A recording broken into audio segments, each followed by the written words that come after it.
I want to welcome everyone to the joint Veterans Endorsements for Veterans in Politics International, Nevada Democrat, Veterans and Military Families Caucus, Nevada Veterans Association, and Armed Forces Chamber PAC. At this time, I want to have Stephanie Phillips give her invocation. Thank you very much, Stephanie, for doing this. And then we also want to remain standing for the Pledge of Allegiance, who will also be led by Stephanie Phillips, U.S. Senate candidate. Thank you very much. Thanks for having me. Let's all stand. Heavenly Father, thank you so much for this day. Thank you for all of the people in this room, people that dedicate their time and volunteer their time to educate voters and to be involved in politics and in our country. Pray, Father, you put a hedge of protection around every candidate that is running and that is going to be here today. I pray you bless all of them, keep them safe. In your name we pray. Amen. Amen. And let's honor the flag. I pledge allegiance to the flag of the United States of America, and to the republic for which it stands, one nation, under God, indivisible, with liberty and justice for all. Thank you. Thank you very much, Stephanie. So at this time, we are going to go ahead and start our first endorsement interview for State Assembly District number 4. Lisa, thank you very much for coming. Before we get started with that, I also want to give a special thanks to our sponsors, Stephanie Phillips, U.S. Senate candidate, Ava Bravo, Las Vegas Justice of the Peace, Department 2 candidate, and also Carl Quintera, Clark County School Board Trustee candidate. At this time, we'll be conducting this interview, and so Lisa, I'm just going to give you a brief rundown of how this interview process works. So first off, we'll have our panel members introduce themselves, and all they're going to do is we're just going to say our names, the organization in which we represent. Then you, the candidate, will be given 30 seconds to introduce yourself. Please include why you are running and why you are seeking our endorsements. Keep in mind that you're seeking 4 different endorsements at this time. Then at that point, you'll be given 1 minute to introduce yourself, why you're running, what office you're running for, and why you are specifically seeking this endorsement. When you are asked a question from a panel member, you will be given 1 minute in order to respond to that, and we're just going to kind of go from there, basically. I want to personally thank you very much for doing this. A lot of people don't even know what the Nevada State Assembly does, but it's a very vital race. And I appreciate you very much. So with that, I'll just introduce myself. James Jonas. I'm the Director of Veterans of Politics International, and just really am driven to understand why people seek public office and want to ask them some questions on why certain things are happening. Trey? I'm Andre Haynes. Thank you for participating, founder of Armed Forces Chamber PAC. Patsy Brown, president of Armed Forces Chamber PAC. Thank you for coming today.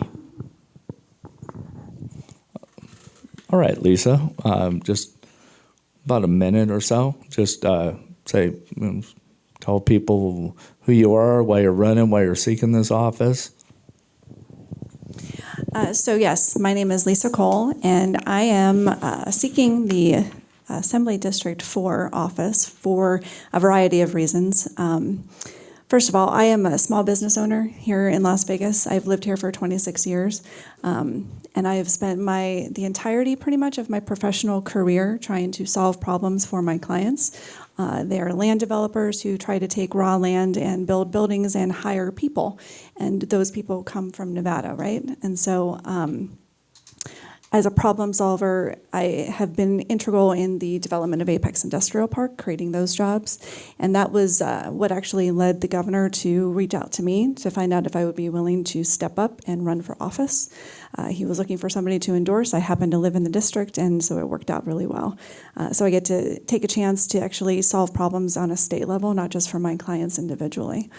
As far as why I'm seeking this office or this endorsement, my dad was a veteran, my uncle was a veteran, my ex-husband is Air Force, and so I raised a child, a military child, and so it would be really, really meaningful for me to have this endorsement.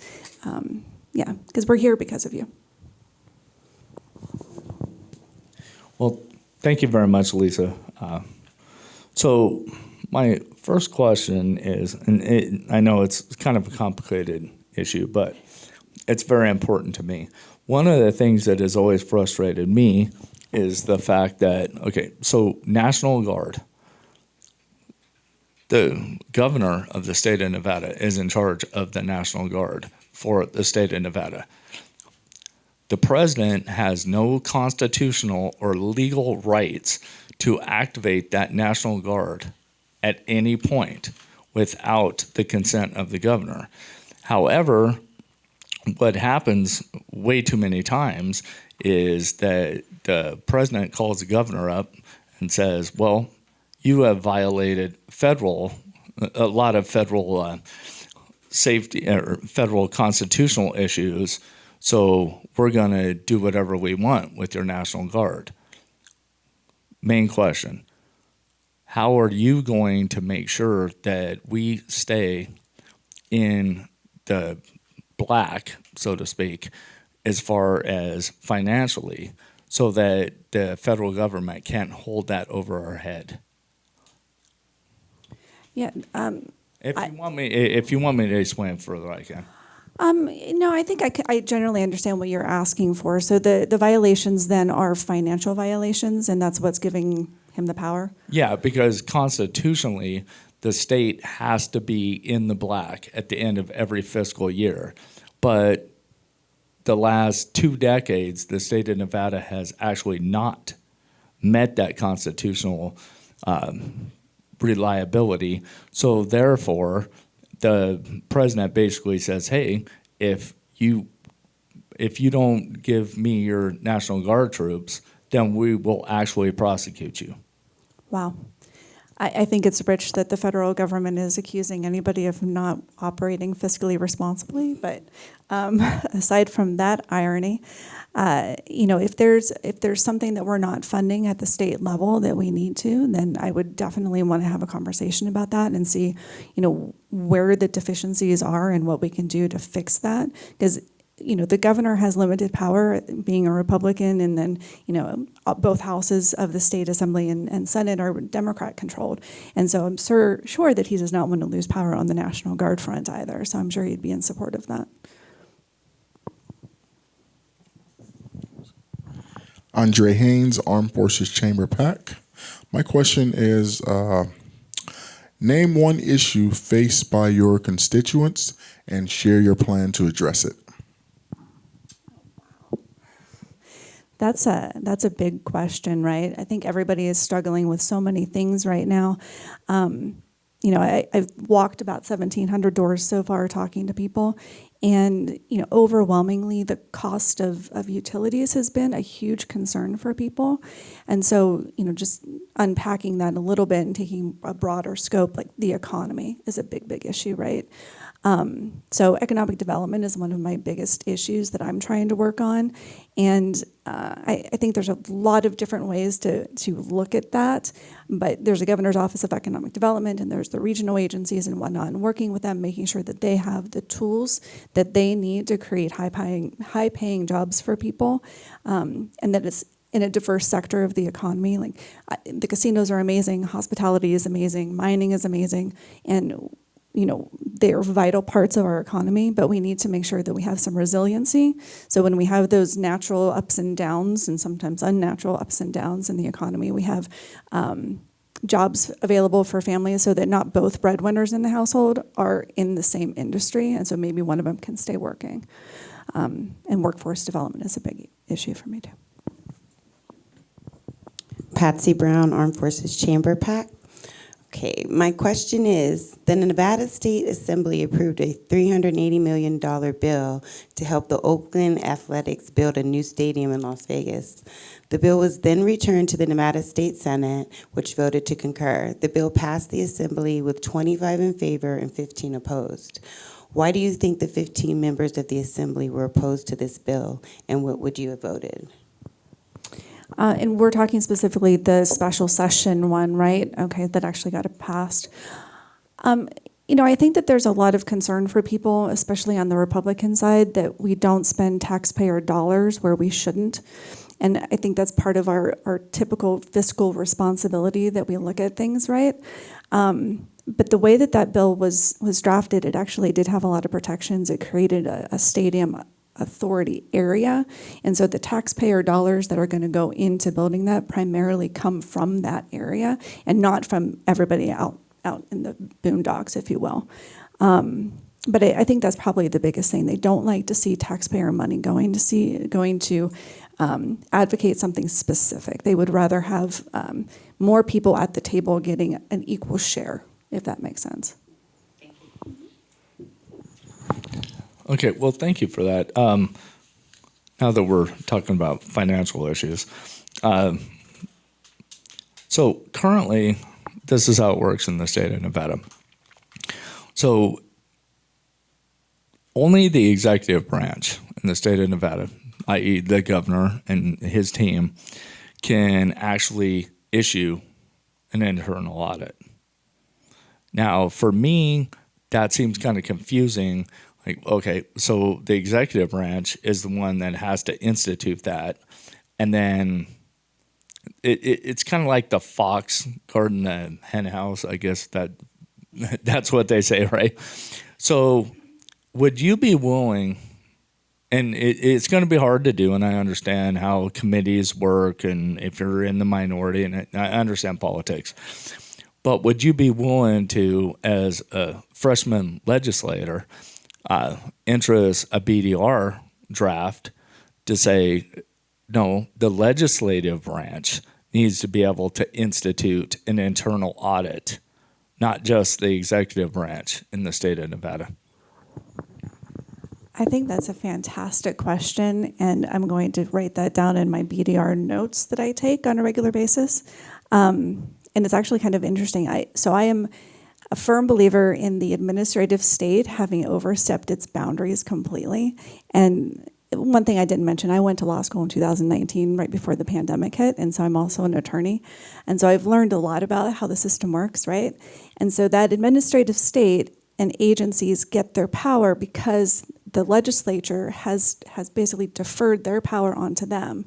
But then the agencies also fall under the executive branch, as you mentioned, and that's why he's got that purview. But because we've given our power over to the agencies, I don't see why there couldn't be a way for us to have an audit process. I think it makes a lot of sense. So yes. Okay, thank you. I appreciate that. An attorney, I actually like. I'm the boring I'm just trying kind. to get a little lighthearted here, but no, I appreciate that though.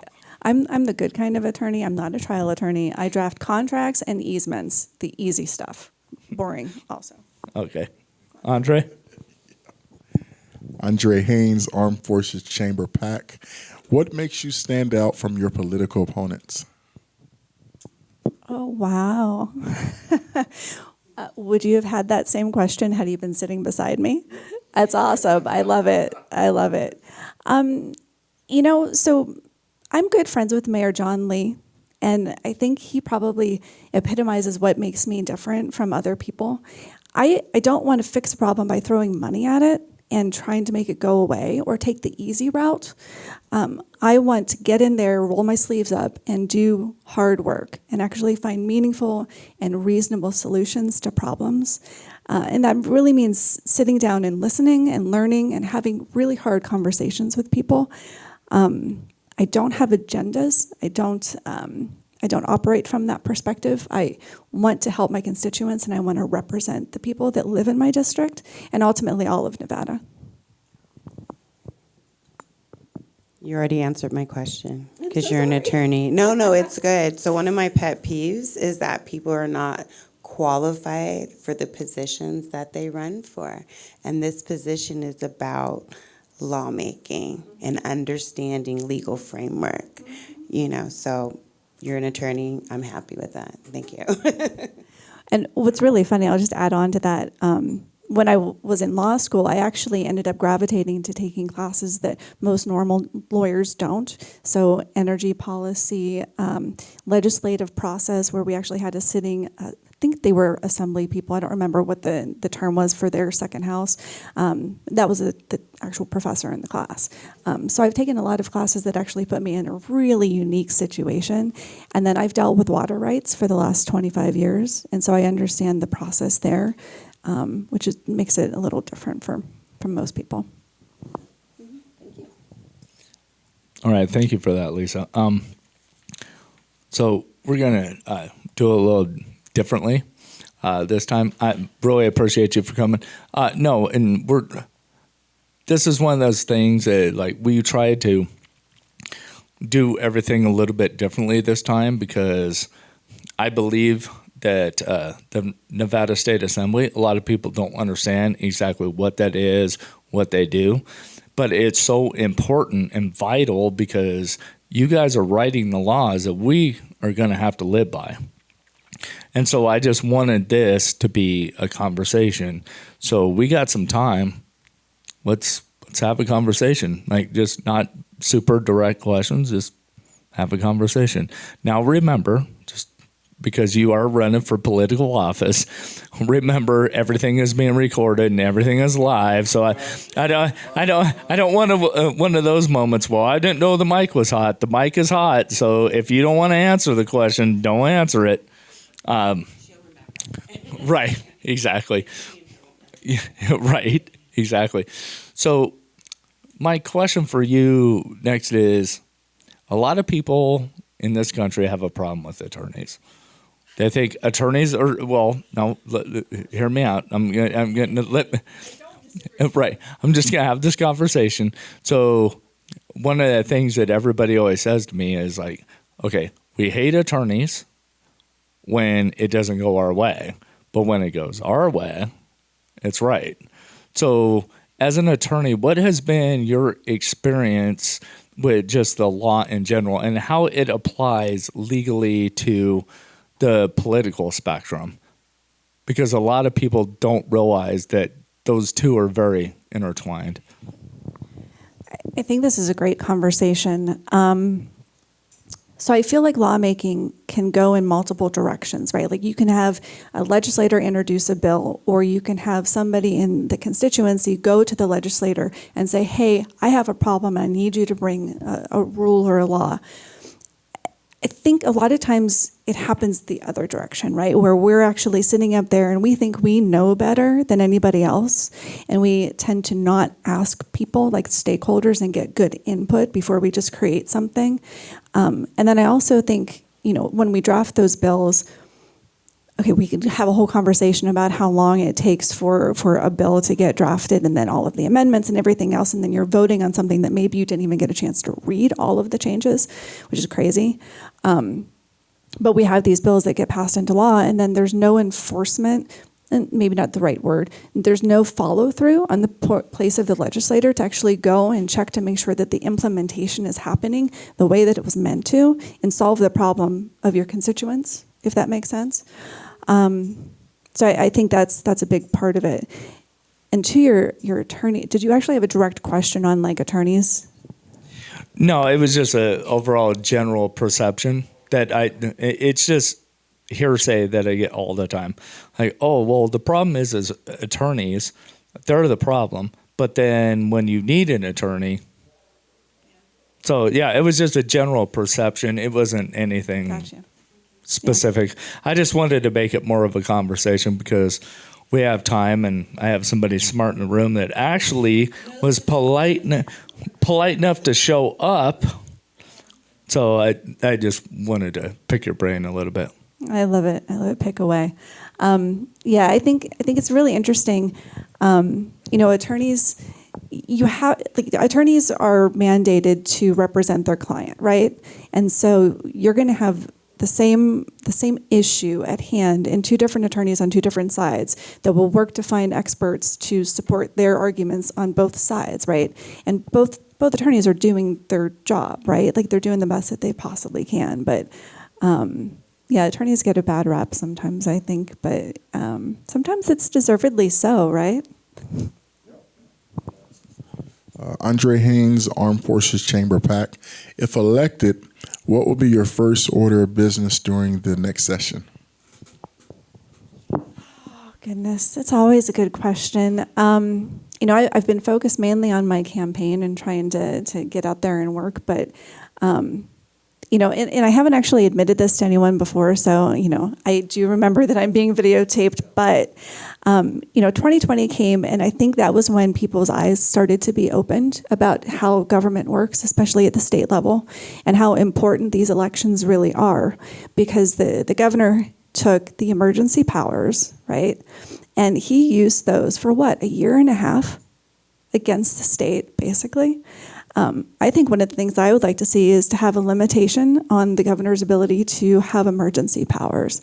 I think there should be a time frame, because I think it's really interesting. He was able to, and this is Governor Sisolak, he was able to call multiple special sessions throughout the COVID experience, but he never once talked about his rules on COVID. It was other stuff that he brought those sessions for. So I thought that was really interesting.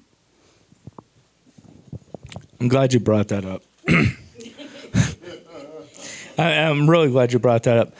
Would you propose, and I could be 100% honest with you, this won't pass, but would you be willing to at least put, so to speak, put your neck out there and actually propose a BDR to limit the executive powers of the governor? Because I understand where you're coming from. Like, they should have executive powers for a limited time, but not ultimately. Would you be willing to propose that?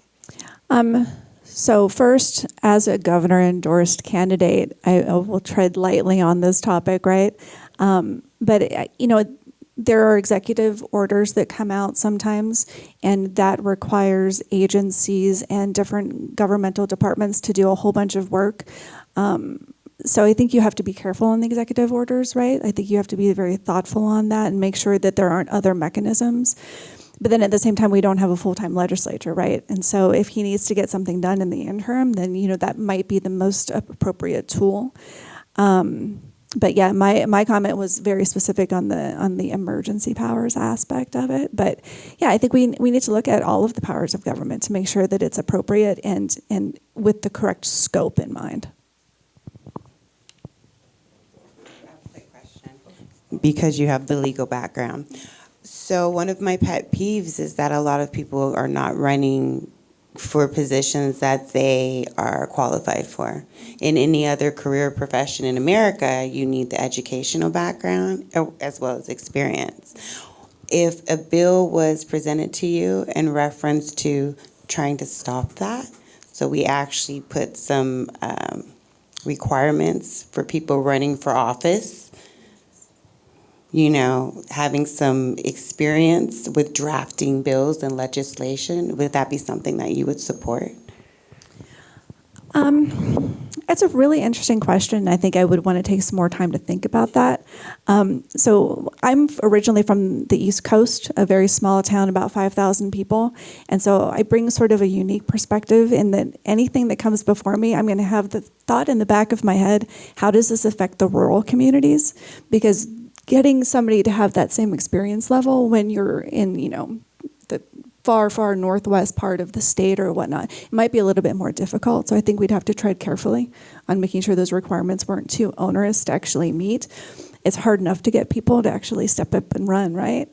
But they should be qualified. I agree with you on that. Yeah, I agree, but I feel like, as I said, any other profession, you cannot even apply if you don't have the degrees, you don't have the experience. But for some strange reason, the most important positions in our country, political, that really have a hold on us and how we live, lifestyle, families, you don't need any requirements. We can have a baker apply for an assembly position who has no experience, not only drafting legislation, but can't even understand what they're reading. Yeah, it's all very good points. Yeah, luckily I'm not one of those folks. Yeah, and that's one of the things that the governor's actually doing a really good job of. I think he's looking out into the community for people who have stepped up in one way or another in various aspects. Like, for instance, my son went through public school here for the most part. And so education is important to me, but it's not really the platform that I'm running on necessarily. But he's picked a couple of really good, strong people that are in that space that will help us as a team. So it's been good. Well, thank you very much, Lisa. At this time, I want to, again, thank you very much for coming, and we really appreciate it. I also want to thank our sponsors, Stephanie Phillips, U.S. Senate candidate, Ava Bravo, Las Vegas Justice of the Peace Department 2 candidate, and Carl Cantar. I cannot pronounce his name. Cantara, Clark County School Board trustee candidate, and I do apologize for messing his name up, but Steve's sitting next to me, and he always messes him up. So anyway, so at this time, Lisa, I just want to personally, on behalf of all of our groups, I want to thank you for stepping up and being willing to run for political office and actually taking it seriously, because that's one thing that kind of frustrates me, and I'm not going to put any names out there. I'll do it later, but if you're not taking it seriously, then you don't pay your $100 and just show up. Anyway, so at this point, Lisa, you have 2 minutes. Just give why you're the best person for this race, point of contact, whatever information you want to get out there, and what is your main purpose for running, whatever you want to say in the next 2 minutes. But please make sure you leave your point of contact information so people can get involved in your campaign and please contribute. You have to make sure you say that. Yeah, no, absolutely. In fact, I'll lead with that so I don't forget it. So the website is lisacolefornevada.com, right? Yeah. And let's see here. Phone number, I'll give you my cell phone number, 702-561-8319. Feel free to reach out to me. Email is lisa@lisacolefornevada. Happy to hear from constituents and from business owners in the district and elsewhere. And there is a link to donate on the website. Thank you very much. That's the unfortunate part of politics, right? This race is probably going to cost a good $350,000 or more, which is crazy. And I'm doing all of my own fundraising, by the way, just put that in there, working with all of my clients and my business contacts in the state. And so most of my money, if not, I think I got a friend of mine from law school who lives in Minnesota donated $100. Other than that, everything has been from within Nevada. That is not the case for my opponent, I will tell you that. But yeah, so I'm a small business owner, and in multiple different ways. I actually owned a CrossFit gym with my husband for 7 years, which we have a wall at the gym. It's still there. We sold it. That is our hero wall. And we actually would do workouts in honor of fallen veterans and first responders as well, but primarily it was military folks. And we would climb up on a wall every time we would do a new one because you guys risk your lives on the regular. And we would work hard for you. So in any case, vote for me because I really do. I do take this seriously. This is a big deal. And it's not just for my constituents, which, they're near and dear to my heart first and foremost, but it's for the entire state to make sure that we're going in the right direction. We've been moving in a direction like California for entirely too long. Nevada is truly a purple state. Let's keep it a purple state and not go totally blue. Thank you. Okay, thank you very much, Lisa. At this time, we're going to conclude our endorsement interview for Nevada State Assembly District Number 4.